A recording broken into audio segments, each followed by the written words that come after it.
Bonjour, je suis Jean-Charles Costier et je vais vous parler de PNL, programmation neurolinguistique. Qui connaît la PNL ici? Qu'est-ce que vous connaissez de la PNL? Deux, trois trucs. Quels sont ces deux, trois trucs? Des points communs avec l'hypnose ericksonienne, c'est que j'utilise souvent dans des exercices sur les troubles modalités.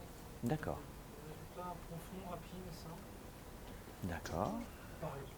Par exemple, peut-être on peut commencer avec les trois lettres. PNL,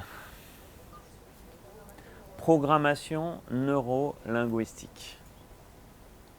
Aurait-on pu imaginer un terme plus barbare pour parler d'une thérapie? Mais quelque part, quand Richard Bandler a pensé à cette technique, il s'est dit, je ne veux pas être d'une école, je ne veux pas être d'un monde.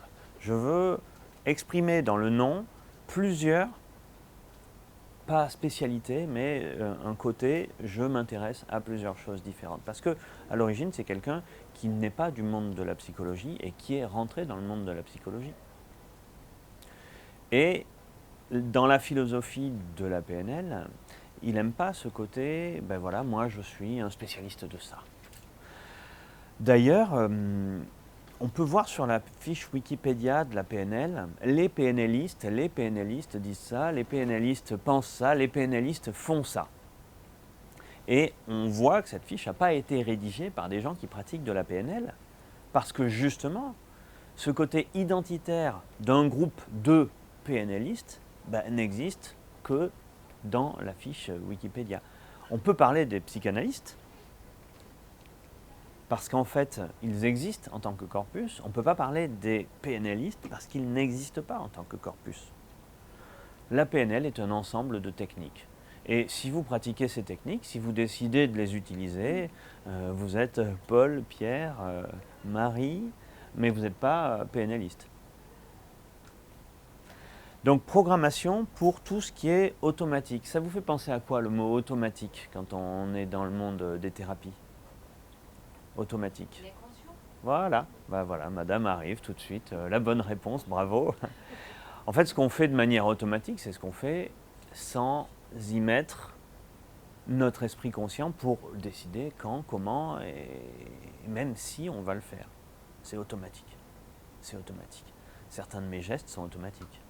Depuis tout à l'heure, je me touche les mains.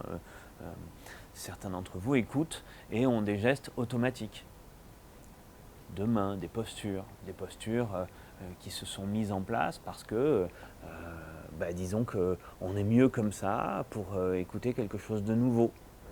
Ou on est dans un environnement qu'on ne connaît pas, mais imaginez-vous dans votre salon, est-ce que vous seriez assis comme ça? Par exemple, vous, madame,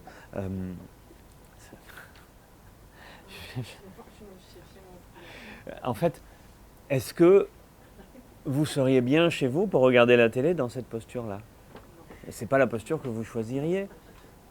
Et tout ça, vous n'allez pas décider de le faire à tel moment ou à tel moment. Ça se décide tout seul, c'est automatique. Programmation, ça fait partie de votre programmation, de notre programmation. On s'est programmé pour s'adapter à notre environnement depuis notre enfance jusqu'à maintenant. Et si on continue à faire ça, c'est que ça marche. Ce qu'on fait de manière automatique, si on le fait, c'est que ça marche. Sinon, on arrêterait de le faire. Des fois, ça marche mal, mais ça marche. Alors, on continue à le faire. Programmation. Le deuxième mot, neuro. Neuro, là, tout de suite, c'est technique. C'est des neurones, des synapses. C'est de la physiologie du cerveau, de la physiologie de tout ce qui parcourt notre corps en termes de système nerveux. Et on peut aller jusqu'à notre physiologie d'accès à l'information, c'est-à-dire nos sens. Donc dans le neuro, on a tout ce qui va traiter l'information, tout ce qui va transmettre de l'information dans notre corps et tout ce qui va nous permettre d'accéder à de l'information. Là, je vous vois, vous me voyez peut-être. Je vous entends, peut-être m'entendez-vous. je ne vous touche pas. Linguistique. Pas mal de gens disent, quand on s'exprime, on a le langage conscient, c'est la parole. Et le langage inconscient, c'est le langage du corps. Oui, partiellement. Et si, dans la parole, dans la linguistique, il y avait aussi une part importante de notre inconscient qui était véhiculée. Je vous donne un exemple. Là, je parle depuis le début. Je n'ai pas choisi chaque mot. J'ai choisi ce que je voulais vous dire. Ça ne sort pas tout seul, je choisis. Maintenant, chacun des mots que j'ai dit, ils viennent de manière automatique.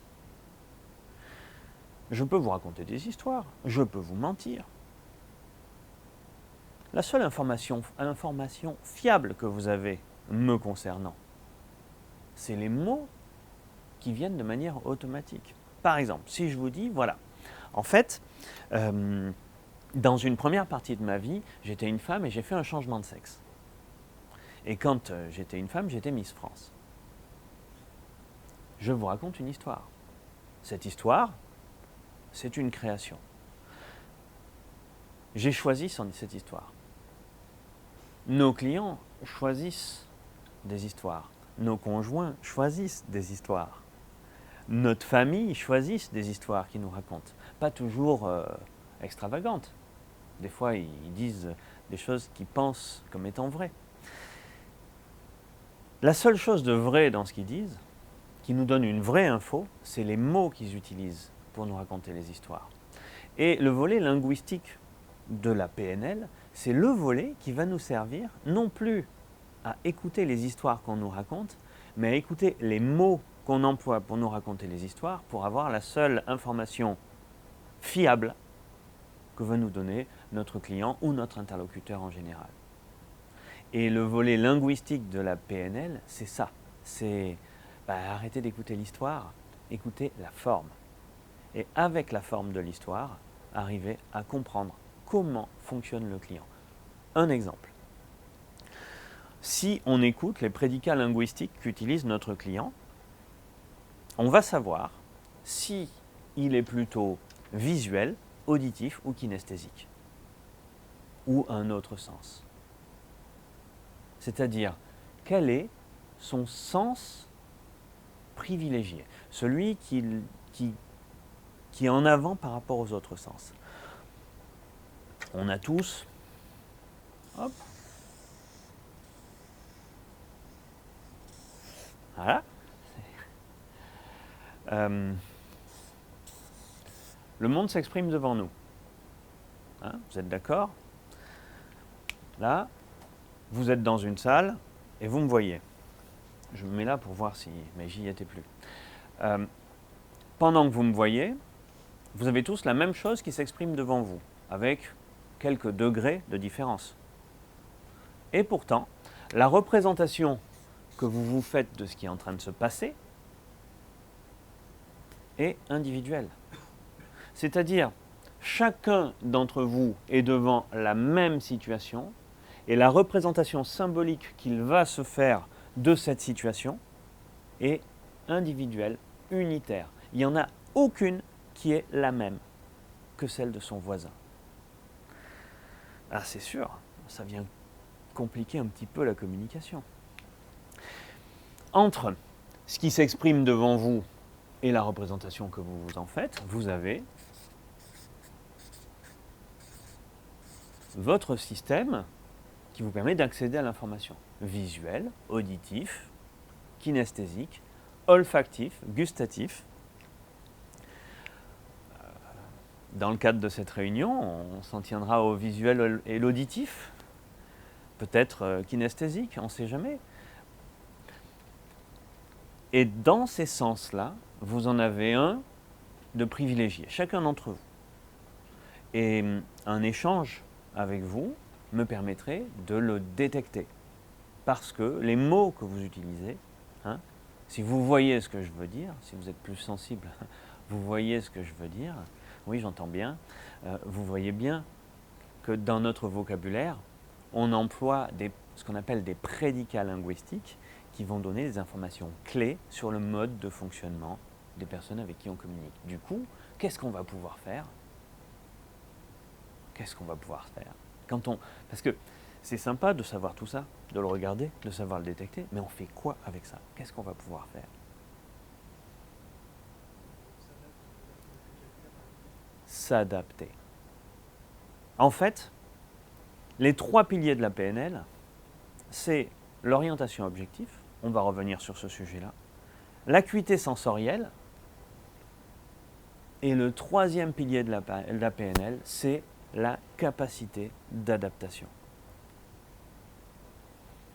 Il y a une des phrases, alors quand on commence à travailler en PNL, on commence par apprendre, se renseigner, découvrir les présupposés de la PNL. Qu'est-ce que c'est que les présupposés de la PNL? C'est un ensemble d'une douzaine, quinzaine de phrases. À force de les dire, on les connaît par cœur, qu'on ne va pas considérer comme vraies, mais qu'on va surtout considérer comme utiles. Par exemple, la carte n'est pas le territoire. Quand on dit cette phrase-là, vous avez peut-être déjà entendu cette phrase-là. Oui. Quand on dit cette phrase-là, on dit ce que je vous ai expliqué. C'est-à-dire que le monde s'exprime devant nous, nous nous en faisons chacun une représentation unique. Nous créons une carte que nous considérons comme vraie. Et chacun d'entre nous, nous créons une carte qui est différente et nous la considérons comme vraie. Ça veut dire que la différence entre notre carte et celle du voisin, cette différence, si on n'a pas compris ce concept, on peut dire « mais non, t'as faux, c'est moi qui est vrai ». Vous voyez, la carte n'est pas le territoire. À partir du moment où on accepte que cette phrase soit vraie, ou plutôt qu'on l'accepte comme une phrase utile dans notre manière de vivre, eh bien, on va pouvoir mieux accepter que notre voisin ait un autre point de vue que nous, quand il se crée sa carte du monde, vu qu'il l'a créée avec un autre système que le nôtre. Ok? Et donc, par rapport à l'adaptation, pour revenir à ce point-là, il y a une phrase, c'est la loi de la variété requise. Bon, de temps en temps, il y a des mots en PNL qui nous permettent d'accélérer en mettant des noms à des concepts et qui sont un peu barbares. Ça jargonne un petit peu, ça jargonne. La loi de la variété requise, ça dit ça. Dans un système donné, la partie du système qui a le plus de capacité d'adaptation est celle qui contrôlera le système ou qui aura le plus d'impact sur le système. Cette phrase, elle dit quoi? Elle dit que si je force pour rester toujours pareil, c'est moi qui vais perdre. Celui qui gagne, c'est celui qui arrive à s'adapter à ce qui est en train d'arriver. Du coup, on en revient à ce que je disais tout à l'heure, VACOG, détecter le sens privilégié de son interlocuteur, s'adapter, avoir le plus d'impact sur le système, plus de pouvoir, plus de capacité à générer du lien, plus de capacité à atteindre son objectif. Ça vous inquiète pas ce que je dis là? Ah. Oui, j'ai entendu un oui, oui, oui, oui. Qui a dit oui? Oui. Qu'est-ce qui vous inquiète là-dedans? Voilà. J'ai dit plus de pouvoir. Plus de pouvoir. La question, c'est qu'en ferez-vous? Voilà la question. Voilà la question que ça pose. Qu'en ferez-vous? Et je suis toujours étonné que des gens ne viennent pas dans une formation de PNL parce qu'ils disent c'est un outil de manipulation. Alors je leur dis mais vous avez peur de quoi? De devenir un manipulateur? Vous avez peur de vous-même? Vous avez peur du pouvoir que ça vous donnerait éventuellement sur les autres? Ah, là, faites un travail sur vous-même, en effet. Avoir plus de pouvoir et savoir ce qu'on va en faire parce qu'on a une éthique, parce qu'on sait travailler dans l'écologie de son interlocuteur, n'est jamais un problème. Ce qui pourrait être un problème, c'est de mettre cet outil dans les mains de personnes qui vont l'utiliser à des fins politiques. Non, politique. La racine étymologique du mot politique, c'est qui vit dans la cité, qui vit et s'implique dans la cité. Voilà ce que ça veut dire. Donc justement, c'est une bonne chose de l'utiliser à des fins politiques. Je dirais juste, pour savoir si une interaction est éthique ou pas, utile ou pas, souhaitable ou pas, hein, je ne vous parle pas de bien ou de mal, je ne vous parle pas de morale, je vous parle d'éthique. Vous voyez la nuance, les mots que j'utilise? À qui profite l'interaction? Si elle ne profite qu'à moi, je ne sais pas si c'est durable, je ne sais pas si c'est écologique. Si ça profite qu'à l'autre, ma foi, si ça m'a rien coûté, pourquoi pas. Si ça profite aux deux, de manière équilibrée, là, je trouve qu'on crée de la valeur. Donc, comment faire pour utiliser cette marge de manœuvre supplémentaire, cette capacité qu'on aurait à créer une meilleure communication, une meilleure capacité à rentrer en contact avec les autres, pour mettre ça au service de création de valeur. Moi, je veux vivre, je suis praticien, je suis coach. Je rencontre des gens qui vont me payer parce que je fais quelque chose qui leur apporte de la valeur. J'ai besoin qu'ils me payent. Parce que s'ils ne me payent pas, je ne peux pas continuer à le faire. Ce n'est pas pérenne pour moi. Si je ne leur apporte pas de valeur, eux, ils ne continueront pas à le faire avec moi. Ou s'ils continuent à le faire, c'est qu'ils sont sous l'emprise d'un gourou. Et là, ça existe.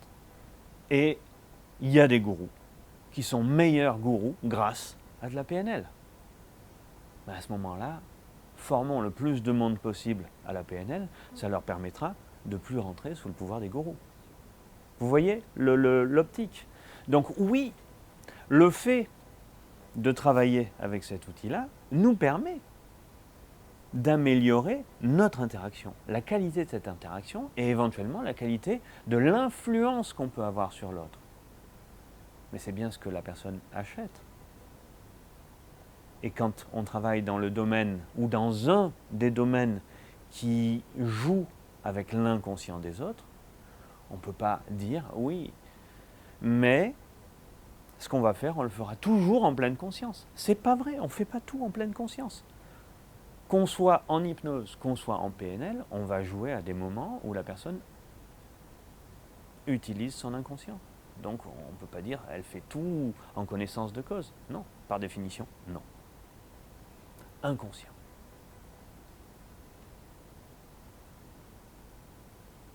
Comment vous savez que vous êtes en train de jouer au niveau inconscient avec un interlocuteur? Comment vous le savez?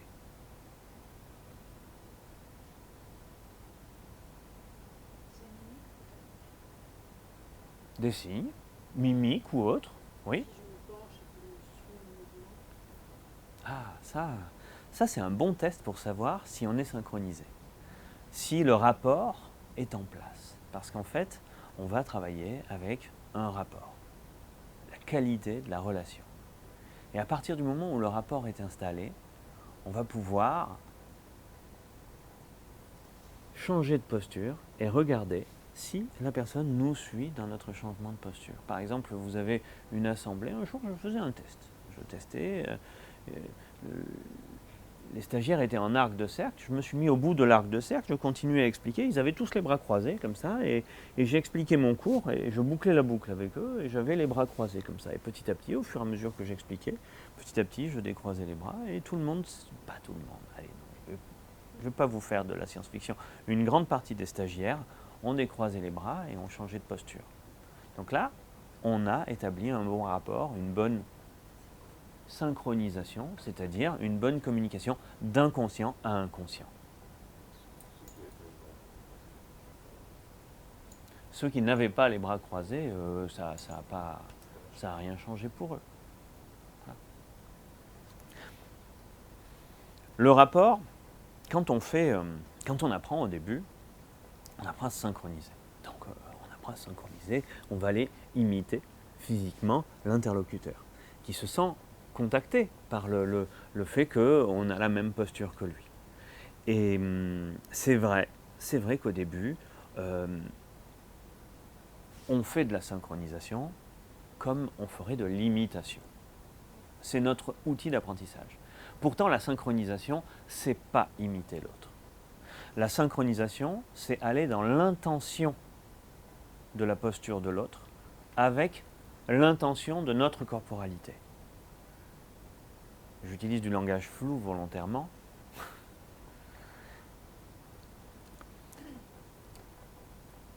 Si on singe, si on imite, ça va vite devenir dérangeant pour l'autre, voire violent. Et si il est formé à la PNL, il va vous détecter en 2 secondes. La synchronisation, ça va être, voilà, comment je mets mon intériorité au diapason avec l'intériorité de l'autre.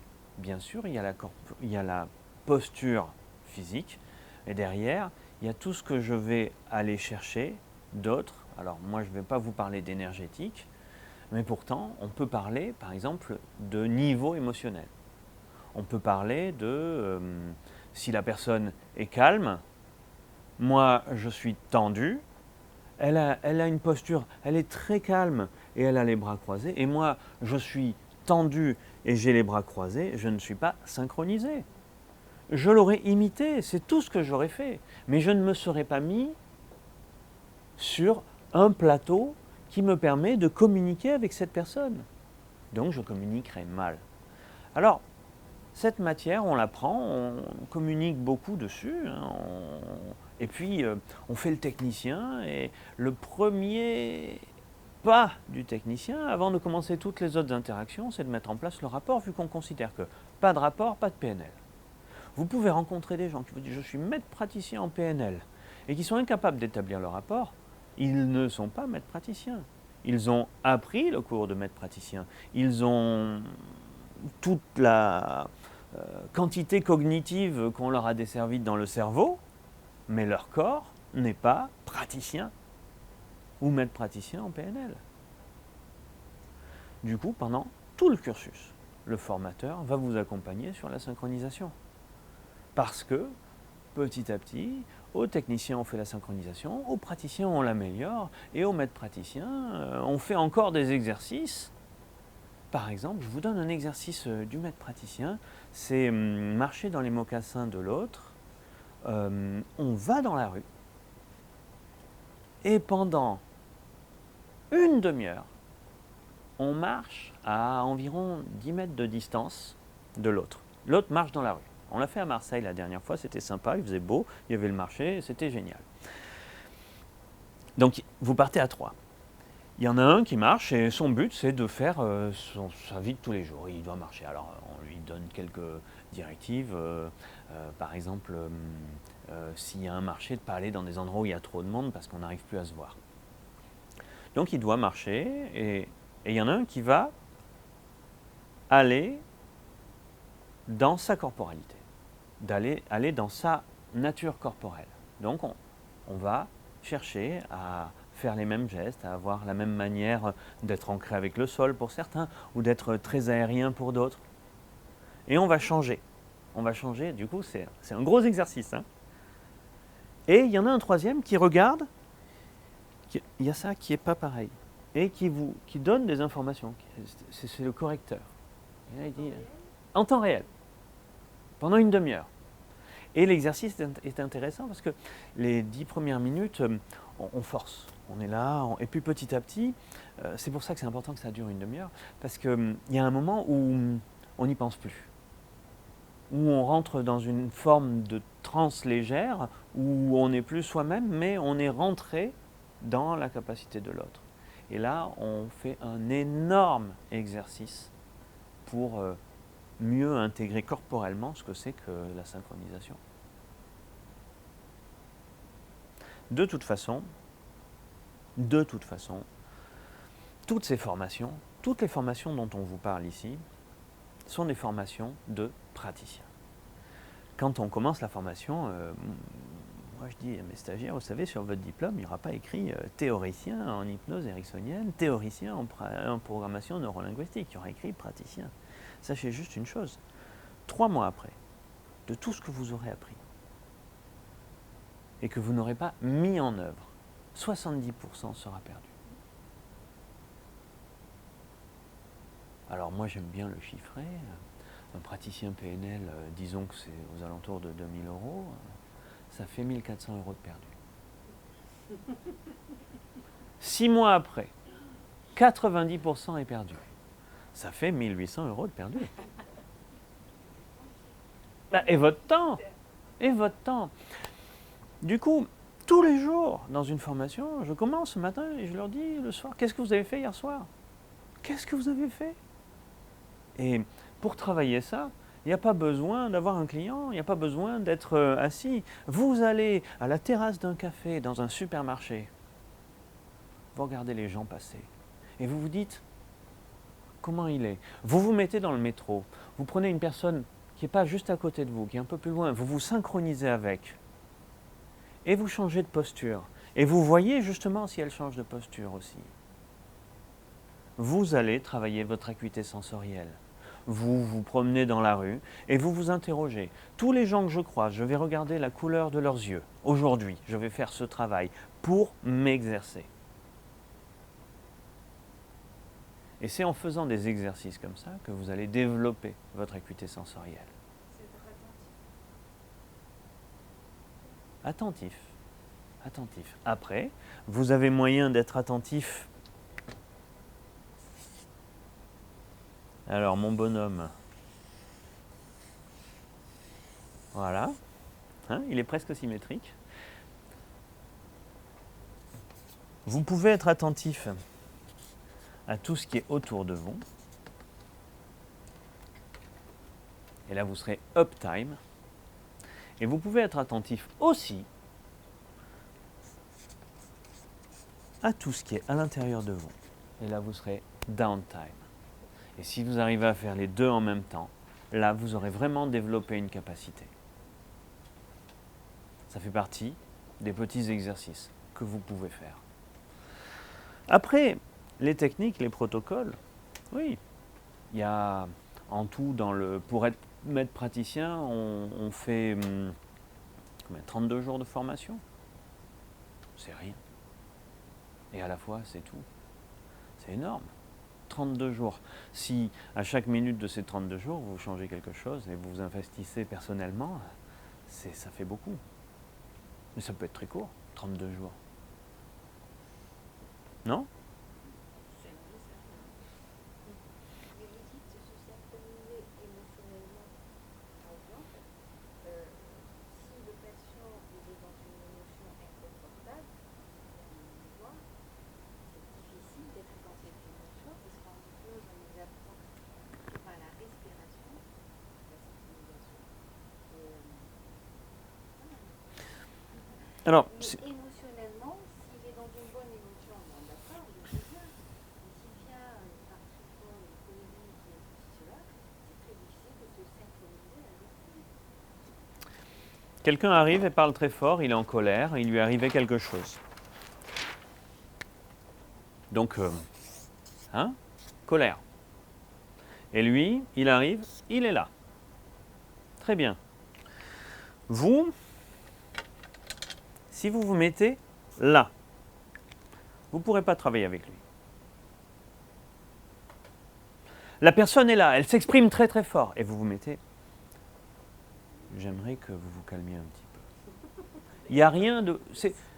C'est aussi violent qu'une personne qui est calme et à qui vous parlez violemment et fort. Ce différentiel est le même, quel que soit le sens dans lequel il est. C'est violent de parler calmement à quelqu'un qui est très énervé. Du coup, qu'est-ce que vous allez faire? Vous allez prendre votre état et vous allez le monter. Vous n'allez pas ressentir de colère, vous allez monter votre niveau d'énergie. Vous n'êtes pas obligé d'aller dans son émotion, vous ne ressentez pas ce qu'il sent. Ça, ce serait de la compassion, compatire. Vous êtes ni dans de la sympathie, ni dans de la compassion. Vous êtes dans de l'empathie, qui est un terme, moi je dis le rapport. Quand on a appris ce que c'est que le rapport, on n'a plus besoin d'utiliser ce terme. On ne souffre pas avec. On ne se dit pas le pauvre, la pauvre. Et on pratique la grande phrase de ma grand-mère, pleure, tu pisseras moins. Maintenant, l'idée, c'est de doser à quel endroit vous vous mettez. Donc vous vous mettez à un endroit suffisamment proche d'elle, sans être à son niveau, en dessous. Mais suffisamment proche pour arriver en quelque sorte à l'aimanter. À l'aimanter. Oh, c'est mes lunettes. Vous allez l'aimanter. Vous savez, comme si vous alliez le tirer avec un aimant. Si vous êtes trop loin, l'aimant ne marche pas. Et quand vous êtes suffisamment près, vous mettez en place quelque chose comme ça. Et vous allez faire du suivre et guider. C'est-à-dire que vous êtes allé le suivre, vous êtes allé chez lui. Et ensuite, vous le guidez chez vous. Vous faites du suivre, je t'ai suivi, et maintenant, je redescends et tu vas me suivre. Bon, là, c'était la personne qui était en colère. S'il pleure, ça dépend de ce qu'il dit quand il pleure.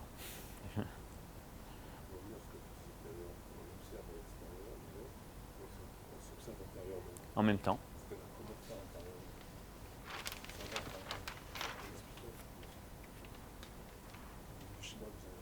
Non. Allez observer, allez percevoir ce que vous ressentez.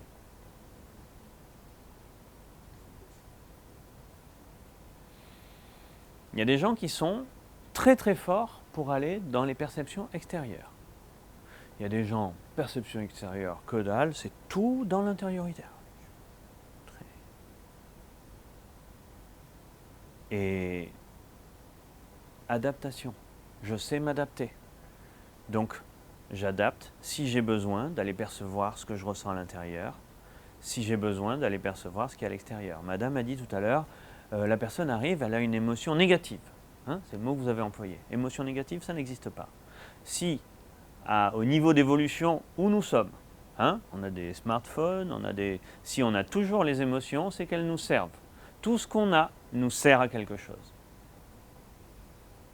Donc si on a une émotion, si on a peur, c'est que la peur est utile. Comment ? J'avais visé une citation tout à l'heure qui était la même.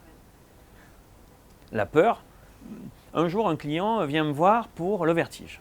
Donc on travaille sur le vertige et puis on teste.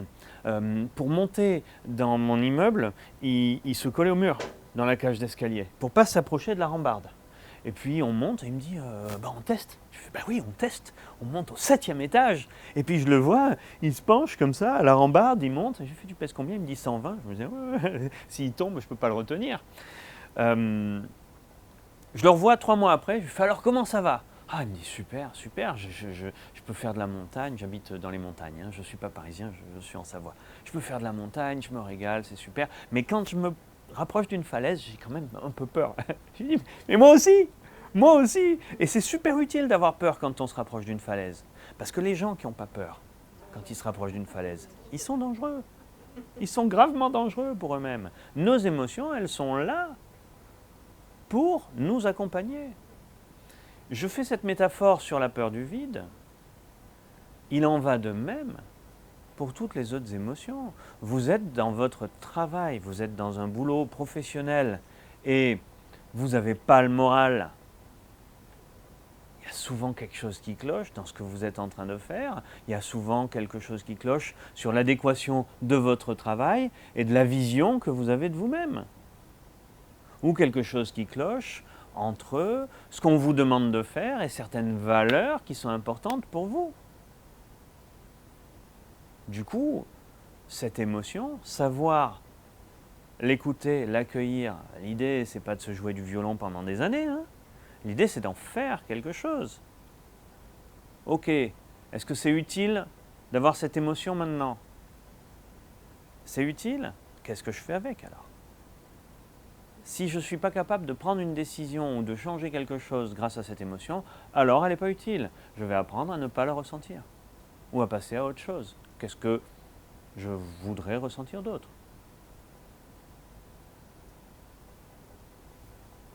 Ok pour le ressenti? Voilà. Alors, après, je dirais que si on complète ce schéma, vous avez le monde qui s'exprime devant vous, vous avez le VACOG pour le percevoir, et puis là, vous avez 3 énormes mécanismes qui vous permettent d'être performant. En fait, nous sommes percutés par des millions d'informations.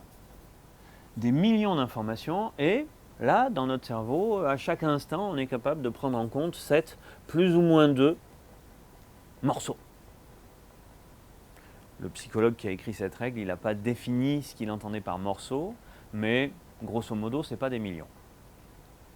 Du coup, pour être performant, il va falloir faire 2-3 petites choses. La première chose qu'on va faire, c'est de la sélection. Quelqu'un qui ne sélectionne pas, il est tout le temps interrompu. Il y a quelque chose qui se passe, hop, ah oui, il y a ça, comme un jeune chien.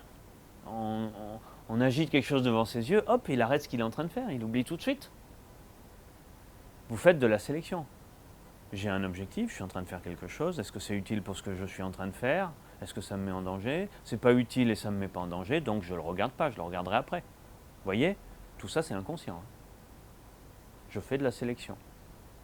C'est comme ça que quand vous allez passer l'exercice, pour ceux qui sont allés repasser le permis, vous savez, il y a une formation pour récupérer des points là. Et ils vous montrent une vidéo avec des enfants qui se passent un ballon. Il y a des enfants qui se passent, il y a 3 ballons, il y a des enfants qui se le passent, et ils vous disent, vous comptez le nombre de passes que les enfants se font. Alors vous êtes là, vous comptez, et à la fin, on dit combien de passes 12, 15, 16, ok, très bien. Est-ce que quelqu'un a vu le singe? C'est un gorille en fait, un gars en déguisement de gorille. C'est-à-dire que au milieu des enfants, il y a un mec en déguisement de gorille qui passe comme ça. On vous repasse la vidéo et vous êtes là, il y a la mâchoire qui tombe, et vous dites, c'est pas la même vidéo, c'est pas possible. Parce qu'en fait, on est sur un espace restreint. Parce que, on se dit, si je vois pas quelque chose, c'est que c'est pas dans ma fovea, c'est-à-dire dans mon centre de l'œil. Et non, là c'est dans votre fovea, c'est dans un écran qui est devant vous, qui est dans ce fameux angle de 7 degrés, qui est l'angle fondamental de tout ce qu'on peut prendre le plus facilement en conscience quand on regarde. Et là, vous étiez en train de compter, vous étiez tellement focalisé sur les passes des enfants que vous avez gommé tout ce qu'il n'y avait pas autour, mais en plein milieu de ce que vous regardiez. Et c'est très perturbant. Et pourtant, ce n'était pas utile de voir ça. Du coup, ça montre votre bonne santé, le bon fonctionnement de votre système. C'est de sélectionner. Si vous ne sélectionnez pas, encore une fois, vous êtes un chien fou. Vous partez sur tout ce qui passe. Et vous devenez complètement fou surtout. Vous imaginez se bombarder le cerveau d'autant d'informations consciemment? Non, c'est pas possible. Donc ça, c'est la sélection. Moi, je mettrais le mot omission, c'est-à-dire c'est cette capacité à omettre certaines choses dont on n'a pas besoin. Le deuxième, c'est la généralisation. Alors, quand vous vivez une expérience, il y a des gens, ils font toujours les mêmes bêtises. Ok, mais petit à petit, ils apprennent. Ils disent, ah oui, cette situation, je la connais. Par exemple, une personne se promène dans une rue, elle croise des personnes qui s'en fichent, et un jour, elle se fait attaquer. Et elle va, inconsciemment, avoir des marqueurs sur la tenue vestimentaire, la couleur de la peau, un certain nombre de choses, des gens qui l'ont attaquée. À partir de ce moment-là, il y a une routine automatique qui se met en place. À chaque fois qu'elle se promène dans le même contexte de rue, à chaque fois qu'elle va croiser des gens qui matchent avec ces critères qu'elle a définis, eh bien, elle va avoir peur. Elle va se méfier. Elle va mettre en place une nouvelle routine, une routine de sécurité. Je me mets en sécurité. Ça s'appelle une généralisation. C'est-à-dire qu'il y a quelque chose qui s'est passé, une ou plusieurs fois, j'ai appris et j'ai mis en place une généralité dessus. Une généralité. Deuxième mécanisme, généralisation. Le troisième mécanisme, distorsion. Distorsion, ça va être notre capacité à modifier ce qu'on voit pour le rendre conforme à nos besoins. Ça vous fait réagir? On modifie ce qu'on voit. C'est pas qu'on fait de l'omission ou de la généralisation, c'est on modifie. Enfin, ce qu'on perçoit, au sens général. Et on a cette capacité aussi de modifier ce qu'on perçoit pour le rendre conforme à ce qu'on veut voir. Par exemple, je prends un exemple personnel. Je suis plutôt maniaque et je range les choses toujours à la même place. Donc dans ma salle de bain, j'ai toujours ma brosse à dents sur la deuxième étagère du placard de droite. Si elle est sur la première étagère du placard de droite, je ne la vois pas. Ce n'est pas une omission, c'est une distorsion. Je ne la vois pas pourquoi? Parce que grâce au fait que je ne la vois pas, ça me permet de gueuler.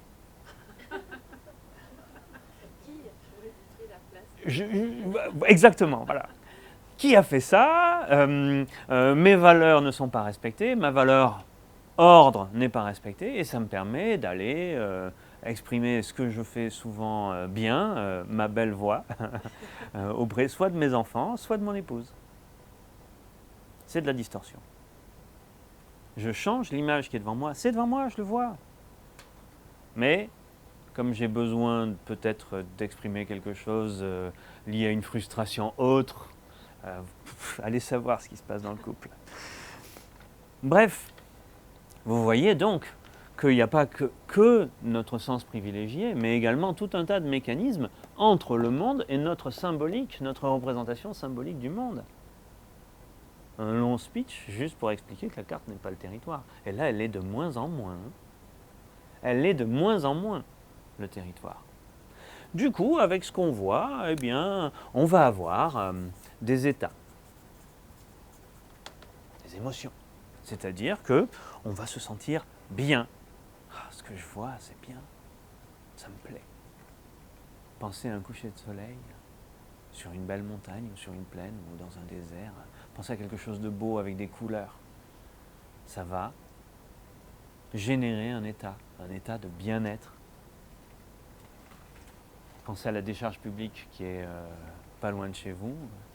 Vous n'avez pas le même état qui est accroché à cette représentation des états. Ça va influer sur votre physiologie. Physiologie. Ben oui, si vous êtes bien, vous vous levez, il fait beau, vous ouvrez les volets, le ciel est parfaitement bleu, c'est un week-end, vous avez prévu de faire des choses ou encore rien prévu, vous adorez ça et vous êtes là. Et votre corps va prendre une posture adéquate avec ce que vous êtes en train de vivre. Super. Votre physiologie va s'adapter à l'état. Mais votre état va aussi s'adapter à la physiologie. Vous pouvez très très bien... Je travaille un petit peu avec des adolescents. Des adolescents, ils arrivent dans mon cabinet. Ouais, je viens vous voir parce que ça va pas super. Et je leur fais faire un exercice. Je leur fais se redresser, sourire de manière indécente, alors, en montrant les dents, et regarder en l'air, et éclaircir ce qui est devant eux. Et dans cette posture, comme ça, en se disant oui dans la tête, je leur fais dire, dites oui dans la tête, essayez de faire venir une idée noire. Et ils disent, j'y arrive pas. J'y arrive pas. Je fais ok, très bien. Maintenant, mettez-vous comme ça. Comme ça, regardez plutôt vers le bas, dites-vous non dans votre tête. Prenez vraiment la tête des mauvais jours, comme ça. Comme ça. Et essayez de faire revenir un moment de joie. J'y arrive pas non plus. Ah, donc, dans la séquentialité de ce que nous vivons, on dit la physiologie est la résultante de nos états. Et si la physiologie était aussi, non pas seulement la résultante, mais la cause de nos états. Parce que, en fait, après, je donne une prescription de tâches. C'est-à-dire, tous les matins, se mettre devant la glace, s'assurer que la petite sœur ne voit pas pour ne pas se foutre de sa gueule, se mettre devant la glace et sourire comme ça, faire ça et se projeter un message positif à soi-même pendant une semaine. La semaine qui suit, vous voyez l'adolescent qui arrive, tac, déjà il monte les escaliers un petit peu plus, ça va, oh, il y a toujours des trucs qui vont pas, mais enfin quand même globalement, ouais, je me sens mieux. Et posture, un buste redressé, en une semaine, en ayant travaillé sur la physiologie. Et oui, ce corps qui change, il faut le porter, et puis il faut l'amener dans sa nouvelle stature.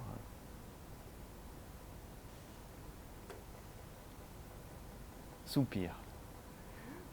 On se sent concerné par ce sujet? Moi, j'ai dit ça avec mon enfant. Eh oui, mais vous n'êtes pas la bonne personne pour l'accompagner. Ah oui, je vois. Eh oui, parce que moi, mes enfants, ils n'acceptent pas que je leur dise tout ça. C'est... Et encore moins parce que je suis enseignant en PNL. Et ensuite, tout ça, il y a tout un tas d'autres paramètres. Vous avez vos valeurs. On en a parlé tout à l'heure des valeurs. Vous avez vos croyances. Alors vous avez vos croyances à propos du monde, mais vous avez aussi vos croyances à propos de vous. Et tout ça va impacter sur votre manière de voir le monde. Je vous donne un exemple. D'abord, une anecdote. Est-ce que quelqu'un a acheté une voiture ces derniers temps ou vous avez acheté une voiture? Quand vous avez acheté votre voiture ou avant, quand vous avez choisi le modèle, est-ce que vous ne vous êtes pas retrouvé dans un moment où vous avez vu plus de cette voiture un peu partout autour de vous, avec cette impression que tout le monde avait cette voiture? Donc vous voyez bien que votre procédure omission est impactée par quelque chose que vous êtes en train de faire. Imaginez quelqu'un qui est honnête et sincère dans le fait qu'il est nul, qu'il croit qu'il est nul. Il est honnête et sincère et il a une mauvaise image de lui-même. Honnête et sincère. Ah, eh ben, il va voir la voiture partout. La voiture sur laquelle il y a écrit t'es nul. Et il va la voir partout. C'est-à-dire que dans tout ce qu'il va faire, il y a des choses dans la journée qu'il va réussir et des choses dans la journée qu'il va échouer. Mais lui, il ne verra que les choses qu'il échoue parce que ça cadre avec ce message t'es nul. S'il est honnête et sincère quand il croit ça. Donc on a nos valeurs, nos croyances. Après, il y a tout un tas de choses qui s'appellent les métaprogrammes. Les métaprogrammes, c'est la manière la plus ancrée au fond de vous-même avec laquelle vous avez appris à vivre un certain nombre de choses, comme est-ce que pour vous, vous aimez plutôt regarder les choses globalement ou les choses, vous aimez les regarder dans le détail? Est-ce que vous vous construisez plus en accord avec les autres ou en désaccord avec les autres? On va dire match ou mismatch. Il y a des gens, vous leur dites quelque chose, vous reformulez ce qu'ils viennent de dire, il dit « c'est pas du tout ça ». C'est pas du tout ça. Et il redit la même chose que ce que vous venez de dire. Il est mismatch. Il a besoin de dire non. D'ailleurs, ils commencent leur phrase par non, souvent. Dans les conférences, il y a des gens comme ça, ils hochent la tête négativement du début jusqu'à la fin de la conférence. En général, je ne les prends pas pour les démos parce que c'est pas très concluant. Alors qu'il y a des gens dans les conférences, ah ouais, ça c'est vrai, ouais, c'est des matchs, très bien pour les démos. Donc, on a des métaprogrammes et puis il y a tout un tas de choses, notamment la position par rapport au temps. Est-ce que je suis orienté passé, présent, futur? Bref, tout un tas de choses. Tout un tas de choses. Et sur la base de tout ça, c'est-à-dire de notre manière de voir le monde, là, de construire tout ça, et puis d'avoir tout ça qui est relié, là, on fait la seule chose que nous savons faire. Quelle est la seule chose que nous savons faire?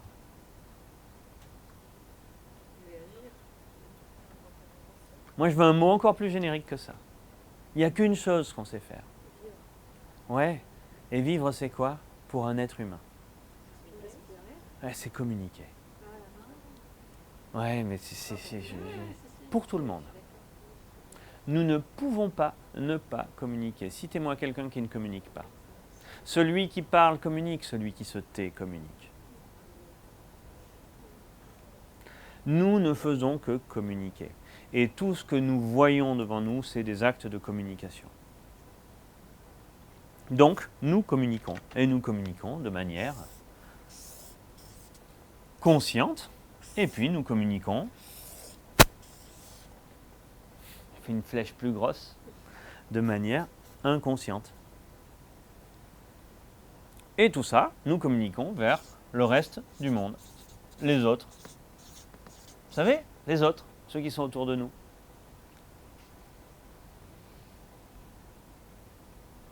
Quelle est la première personne qui perçoit votre communication? Votre maman, certains votre mari, votre femme. Mais ça, c'est pas la première. C'est la deuxième. La première,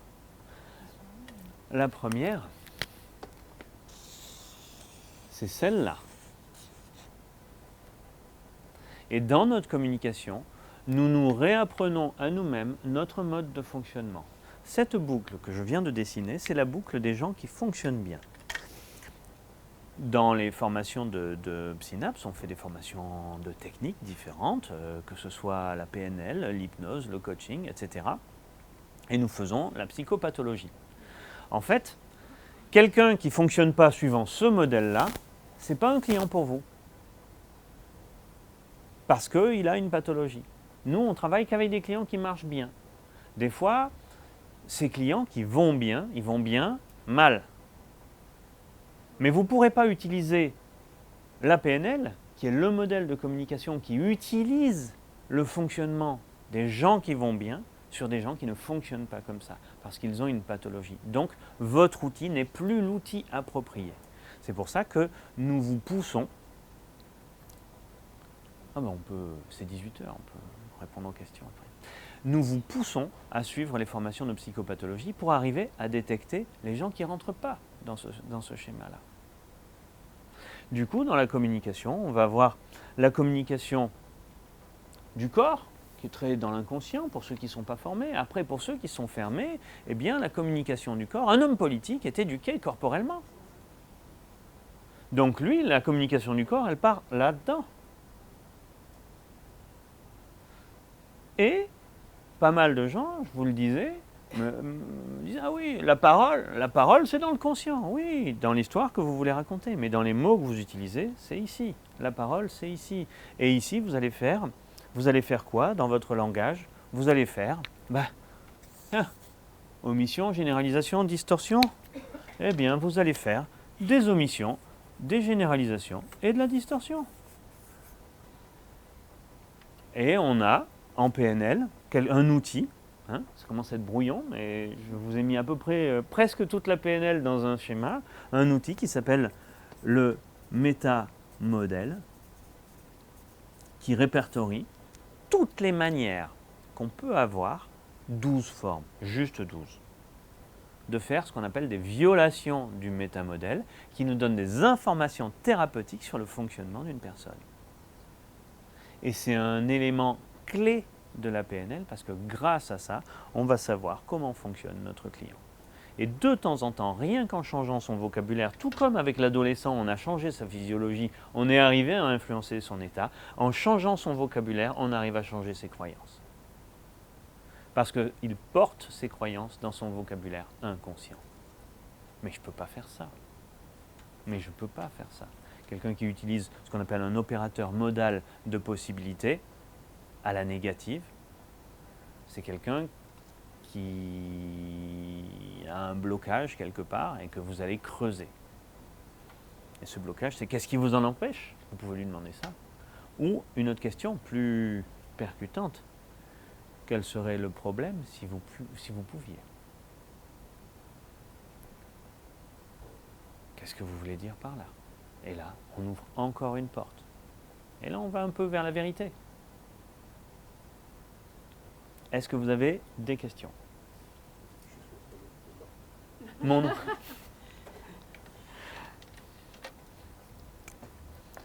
Jean-Charles Costier. Excusez-moi, dans le métamodèle, qu'est-ce qu'on répertorie? Les 12 formes verbales, 12 formes linguistiques qui sont étiquetées comme des violations du métamodèle, donc des omissions, des généralisations, des distorsions. Si un jour ça vous est arrivé de dire Paul m'énerve, c'est une violation du métamodèle. Paul ne peut pas vous énerver. Vous n'êtes pas une télé, il n'y a pas une télécommande, on ne peut pas changer les chaînes comme ça. Ce n'est pas Paul qui va changer votre état. C'est vous qui êtes responsable de vos états. Ça s'appelle une cause à effet. C'est une distorsion. Paul m'énerve, c'est une distorsion. Le fait que ma brosse à dents ait changé de place m'énerve, c'est une distorsion. Si je dis ça, c'est une distorsion. Et vous voyez comment c'est lié avec la distorsion dans ma perception du fait que je ne vois pas la brosse à dents. Donc, si je comprends bien, en PNL, le thérapeute il envisage le plateau thérapeutique tout dans l'anamnèse. Alors, on a des protocoles. En PNL, c'est très important, c'est ça?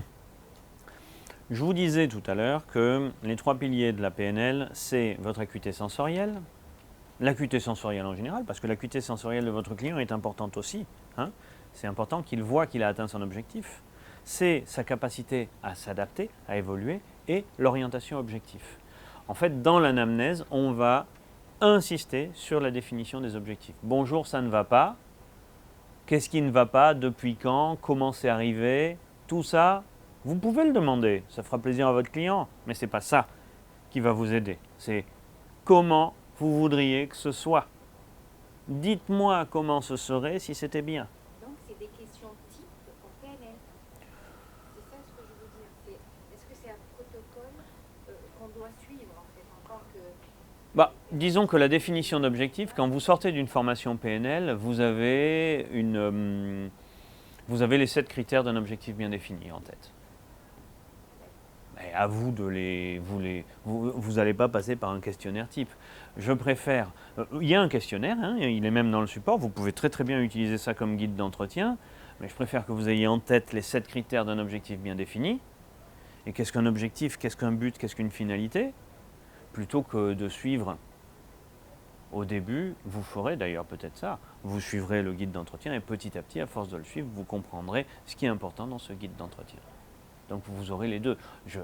Vous avez une entière liberté grâce au fait que vous vous entraînez, dans le fait que vous utilisez les outils à votre manière. Vous ne rentrez pas dans une manière stéréotypée d'appliquer votre thérapie. D'autres questions? On est quand même d'accord que depuis ce matin, on parle d'outils. On est quand même bien d'accord que ce qui est important, c'est le praticien, c'est la personne. Ce qui est important, c'est vous n'êtes pas des robots. Programmation neurolinguistique, il y a le mot programmation et on a beaucoup parlé de fonctionnement automatique. Ce fonctionnement automatique, là, si votre client, si vous, en tant que thérapeute, vous êtes dans une routine qui marche, continuez, ne la remettez pas en cause. Si vous êtes dans une routine qui ne marche pas, vous avez la capacité de la remettre en cause. Le thérapeute le plus efficace, c'est celui qui a le plus de capacité à se remettre en cause sans se juger. C'est-à-dire, la question, et c'est un exercice, ce que vous faites n'est pas ce que vous êtes. Pas d'erreur, que du feedback. Quelle sera votre capacité? Qu'est-ce que vous mettrez comme entraînement pour vous remettre en cause dans la joie? Et quand je dis dans la joie, c'est au sens spinozéen du terme, c'est-à-dire dans une forme de spiritualité. Est-ce que vous serez capable de vous dire « je suis quelqu'un de formidable qui a encore beaucoup de choses à apprendre ». Vous voyez la posture? Et là, la PNL devient une forme de philosophie parce que si vous arrivez à accéder honnêtement et sincèrement dans cette pratique-là, de cette manière-là, en pratiquant ces préceptes, pour vous, c'est peut-être déjà ce que vous faites d'ailleurs, certains d'entre vous. Mais là-dessus, il y a moyen d'aller encore plus loin toujours. Et personnellement, moi, c'est ce que je pousse très très fort dans les formations. Est-ce qu'on peut dire que la PNL est le socle des thérapies systémiques, de l'hypnose? Le creuset.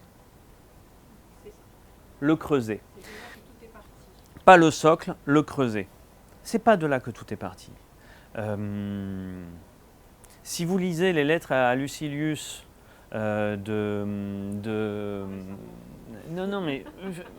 en latin, non, de Sénèque, si vous lisez Sénèque, vous verrez que l'art de la rhétorique dont je vous parle ici et du recadrage était déjà pratiqué dans ces temps reculés. Si vous lisez Arthur Schopenhauer, dans son ouvrage Le monde comme volonté et représentation, hein, regardez ce que je vous explique, le monde comme volonté et représentation. Cette notion-là, la carte n'est pas le territoire, on peut remonter dans l'histoire, c'est dans la PNL, c'est Korzybski dans les années 30, c'est Jung après son travail avec Freud, et avant Freud, c'est Arthur Schopenhauer dans Le monde comme volonté et représentation. Et pourquoi? Parce que c'était un philosophe allemand qui s'était intéressé aux cultures d'Orient. Donc, en fait, si on tire le fil, on n'est pas capable de dire c'est un tel qui a inventé, c'est un tel qui a inventé ou un tel. Et à la limite, on s'en fout. Donc, pourquoi je dis c'est un creuset? Parce qu'en fait, c'est une espèce d'énorme marmite dans laquelle on a mis plein de super ingrédients pour faire une soupe formidable. Moi, je dirais même peut-être la potion magique d'Astérix. C'est votre sensibilité qui doit vous le dire. C'est votre sensibilité. Aujourd'hui, vous avez entendu des gens parler. Moi, je forme aux deux. Je forme à l'hypnose, je forme à la PNL. Il y a des gens que j'ai formés à l'hypnose. Moi, je suis ingénieur. Quand je suis rentré chez Psynap, je leur ai dit, écoutez, les amis, la PNL, ça me va bien. L'hypnose, moi, je suis un homme rationnel, très peu pour moi. Donc, j'avais un a priori négatif. À la fin de mon tech PNL, je me suis dit, c'est impossible pour moi d'avancer sans faire de l'hypnose. Donc vous voyez, capacité à évoluer, super. J'ai fait un tech PNL, puis j'ai fait un tech hypnose. Et grâce au fait que j'avais le tech hypnose,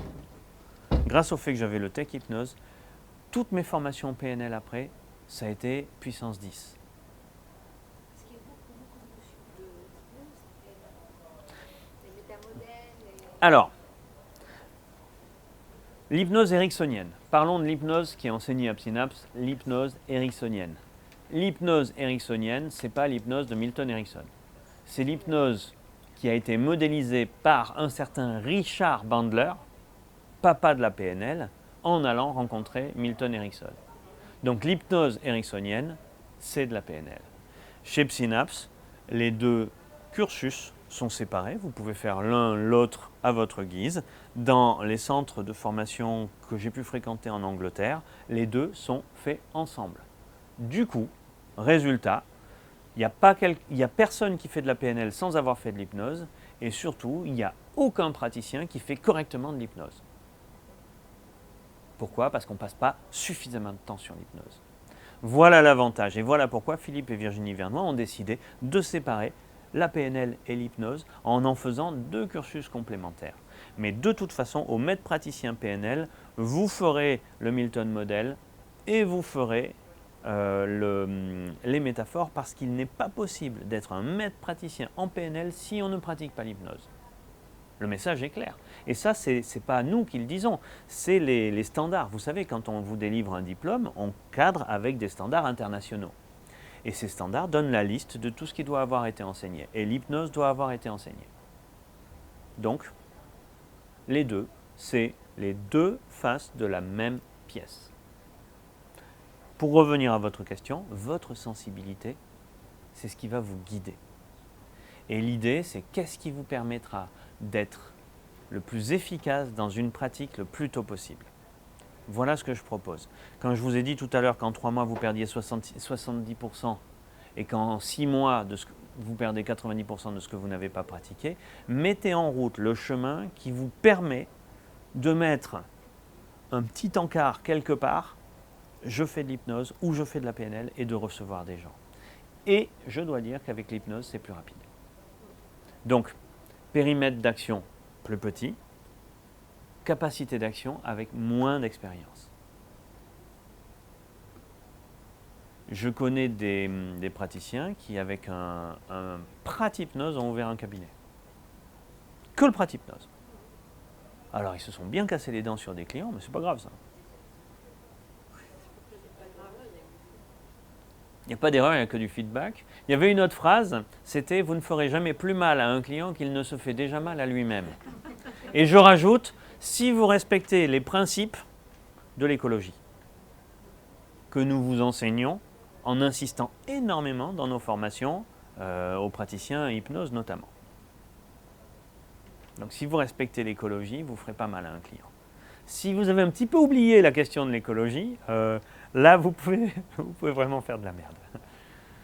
Donc, ouvrir son cabinet le plus tôt possible, et après, vous continuez à rajouter ce qui manque, ce qui vous attire, ce qui vous plaît. Et c'est pour ça qu'on fait ces journées-là, pour vous montrer la palette la plus ouverte qu'on offre, et à vous de faire votre stratégie là-dedans, avec votre sensibilité et ce que vous avez l'intention de faire. L'écologie, c'est, en 2 minutes, allez, un schéma pour aller vite. Un schéma. Le changement, c'est quoi? Le client, il est dans un état présent et il veut aller dans un état désiré. D'accord? Pour faire ça, il va falloir rajouter des ressources. Et on va générer le changement. Si on veut faire ce changement dans le cadre de l'écologie, ça c'est le modèle EPED Eco, si on veut respecter l'écologie, il va falloir, dans la définition d'objectif, qu'on discute avec le client pour déterminer pourquoi l'état présent lui pose problème. Pour déterminer, et ça il le voit souvent très très bien, qu'est-ce qui l'attire dans l'état désiré? Ok, ça c'est facile, mais là on n'a pas encore fait l'écologie. L'écologie, ça sera de lui dire, oui, mais qu'est-ce qu'il y a dans l'état désiré qui pourrait être problématique?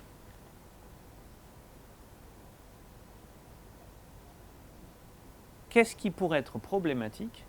Ou est-ce qu'il y a une partie de toi qui ne serait pas d'accord avec ce résultat? Ça, c'est la question la plus facile des deux. La deuxième, c'est celle-là. C'est un petit plus que j'ai fait. Il est tout petit, il est caché à côté du moins. Quel serait le problème à sortir de ton problème? Et ça, c'est pas anodin. Et c'est Freud qui a mis ça en évidence. Le premier à avoir mis ça en évidence, c'est Freud. L'avantage collatéral à conserver son problème. Si on traite ces deux questions-là, on a traité l'écologie. Pour la personne et pour son entourage. Voilà rapidement ce qu'on apprend à faire sur le plan de l'écologie au tout début. De toute façon, un changement qui serait fait sans écologie ne serait pas durable. Beaucoup de thérapeutes de thérapie longue disent ce que vous faites n'est pas durable, le symptôme ressort d'une autre manière. Et ils ont raison si on n'a pas fait un travail correct sur l'écologie. Et c'est là où je rejoins totalement certaines thèses de la psychanalyse sur ce sujet-là. Le périmétrage est ciselé de manière très précise. Il y a pas mal d'autres choses qui ne cadrent pas avec... Enfin, je ne suis pas très Oedipe, quoi. C'est au niveau carte du monde. Mais c'est une autre discussion. Est-ce que ça clarifie la question de l'écologie? D'autres questions?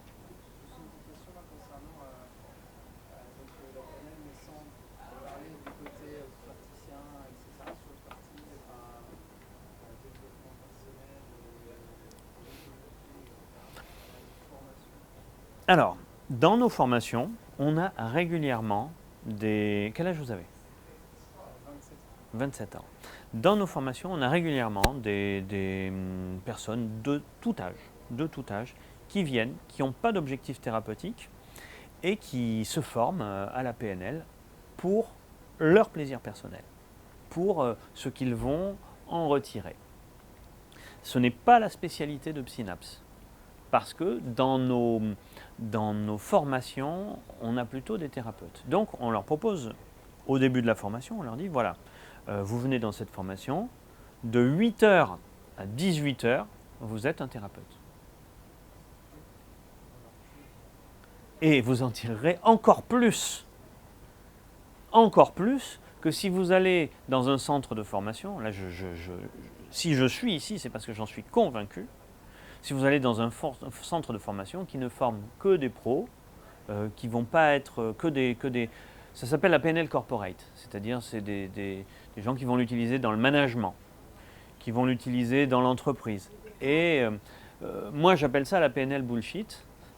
C'est-à-dire on reste très très en surface et puis on rentre pas dans le fond, quoi. On y va, on prend des problèmes d'une échelle d'une grande... C'est ça. Et on fait du 1 à 3 sur une échelle de 10. Alors que de temps en temps, il faut savoir prendre du lourd, quoi. Et il faut prendre le lourd, on prend le lourd. On prend le lourd, on l'accueille, on est professionnel, on se synchronise, et qui peut le plus peut le moins. Voilà comment moi je communique là-dessus. Du coup, à partir du moment où la personne, en général, moi quand c'est moi le formateur, elle dit ah oui, mais j'y suis pas allé au fond, mais moi tu sais, je suis là pour. Je fais hop. Tu te souviens du jour du cadrage? On a dit on est tous thérapeutes. Donc tu vas pas me dire j'y suis pas allé à fond parce que moi je suis pas là pour des objectifs thérapeutiques. Tu es là, tu vas à fond comme tout le monde. Un point, c'est tout. Sinon, la porte elle est là. C'est aussi simple que ça, parce que le deal, il n'est pas bon, ni pour l'un, ni pour l'autre, ni pour le reste du groupe. Donc pour que la systémique de groupe fonctionne, et c'est comme ça, et c'est génial, et on se régale comme ça, et on se régale. Et il y a des gens, plus jamais de leur vie, ils emploieront le mot thérapeute, mais pendant 8 jours, ou 16 jours de leur vie, ou 32 jours de leur vie, ils ont joué ce jeu-là, et ce jeu est super positif pour le reste.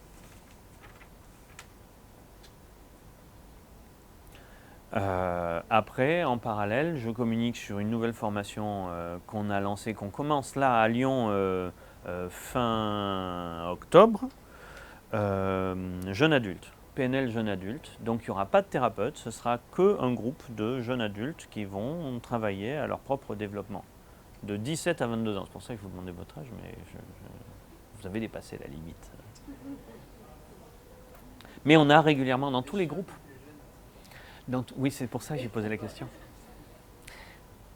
Dans tous les groupes, il y a des jeunes diplômés qui rentrent dans le monde du travail. À l'intensif de juillet, il y avait un garçon qui venait de finir son école d'ingénieur et il est venu faire un Prat PNL. Il s'est régalé, ça a changé sa manière de voir le monde. Il a là, ça, la carte du monde. Ça a été une révélation pour lui, surtout un ingénieur. Vous savez, cette manière de dire moi, j'ai la vérité. Ce rapport à la vérité est catastrophique. J'en sais quelque chose. Je suis un pénitent. Voilà. D'autres questions? Est-ce que le niveau prête en PNL, avec ce niveau-là, on peut faire face à des problématiques comme la phobie, comme... Non. Au Prat, on voit les phobies, mais vous pouvez pas... Oui, pour une phobie, vous pouvez retirer une phobie avec un Prat PNL, vu qu'au Prat, on voit la double dissociation, le protocole destiné au travail sur les phobies. Avec un Prat hypnose, vous pouvez recevoir des clients. Avec un Prat PNL, alors c'est marrant, parce que le Prat hypnose, c'est 12 jours. Avec un Prat hypnose, vous pouvez recevoir des clients. Avec un Prat PNL, vous aurez le client et vous ne saurez pas quoi faire. Et c'est 16 jours. Non. Faites le Prat hypnose.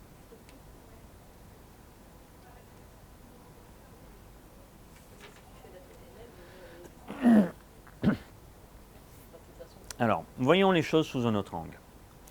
Vous vous développez, vous voulez faire venir du monde. Aujourd'hui, le mot qui fait vendre de la thérapie, c'est l'hypnose. Voilà. Donc à vous de vous adapter à cette donne que vous ne changerez pas avec la force de vos mains.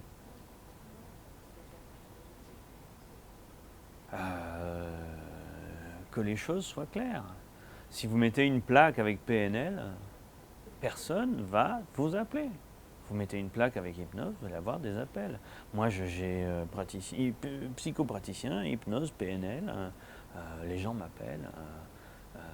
Je fais... Comme la PNL a un champ d'application beaucoup plus large que l'hypnose, je fais, la plupart du temps, je fais de la PNL. C'est plus rapide. Ça dépend pourquoi. Ça dépend pourquoi. Sur d'autres problématiques, ça dépend comment la personne amène sa problématique. Si elle amène sa problématique sous forme de croyance ou de valeur, je vais attaquer direct avec la PNL. Si on est sur des problématiques comportementales, je vais plus attaquer avec l'hypnose, sauf à avoir une personne extrêmement difficile à mettre en transe. Mais bon, il n'y a pas de clients résistants que des thérapeutes qui ne prennent pas en compte toutes les parties de leurs clients. Mais on prend de l'expérience. Tout à l'heure, c'était un problème de timing aussi. Les gens qui venaient pour l'hypnose, ils venaient pour une ou deux séances, puis on leur fait au départ. Mhm. Donc, si on vient pour une thérapie ou même un coaching, on vient plutôt avec dans l'idée, une idée que vous prenez pas. Non, moi j'ai des gens qui viennent me voir, peur de l'avion par exemple, des choses comme ça. Ils viennent. Ça va être prévu en C'est une séance. J'ai des clients qui viennent me voir parce qu'ils ont des troubles du sommeil, 2 séances. Moi, de toute façon, j'adore le jeu de la thérapie brève. Moins je vois mon client, mieux je me porte. Parce qu'un client, c'est sûr, vous pourriez faire 5 séances. Si vous êtes à 80 €, ça fait 400 €. Vous faites ça en un coup, ça fait que 80 €. Mais un client à qui... moi, mon client, par exemple, j'ai un client, j'en parle souvent, c'était assez inespéré. Un gars qui ne rentre pas du tout en transe. Super rationnel, ingénieur, consultant, il ne peut pas prendre l'avion. Une séance, ça fait 20 ans qu'il ne peut pas prendre l'avion. Il a essayé 2 fois. Une fois, il a fait une crise cardiaque. Une fois, il a eu la maladie du crapaud, là, une espèce de blocage des glandes salivaires. Il s'est retrouvé comme ça, il n'a pas pu prendre l'avion. Violent. Une croyance limitante. Si je prends l'avion, il va se passer quelque chose. Non, il ne rentrait pas en transe. Aucune trace de peur, aucune trace de phobie. Intéressant, hein? J'ai même appelé Franck Platzek, j'ai fait « Tu me croiras jamais, j'ai fait une peur de l'avion, j'ai fait un protocole sur les croyances. » Il me dit « Ah bon ?» Comme quoi, des fois... Parce qu'en fait, ils me disent « j'ai une peur de l'avion, qu'est-ce que je fais comme protocole ?» Quels sont les mots avec lesquels le client a amené sa problématique? Quels mots il a utilisés? C'est les mots avec lesquels il va décrire la problématique qui vont vous dire comment vous allez intervenir. Et si c'est une croyance limitante, elle n'est pas sur un protocole de double dissociation, il n'a pas peur. Il n'a pas de phobie, il n'a pas de réaction émotionnelle disproportionnée par rapport à la sollicitation perceptuelle qu'il a. Absolument pas. On n'est pas devant ni de la peur ni de la phobie. On est devant une croyance limitante. Et une croyance limitante, on fait la marelle des croyances. Point. Une séance, je prends l'avion, je me régale, je pars en vacances avec ma femme, mes enfants n'en croient pas leurs oreilles, 20 ans à emmerder tout le monde. C'est ça. C'est ça. Qu'est-ce qui se passe s'il se passe un problème ce jour-là? C'est ce que m'a dit sa femme. Mais alors, s'il prend l'avion et qu'il fait une crise cardiaque, vous avez un problème. Et je lui fais non, son cardiologue a un problème. Parce que j'ai vérifié quand même qu'il n'ait pas des problèmes cardiaques. Mais non, mon cardiologue, il m'a dit qu'il n'y a aucun souci. Alors c'est bon.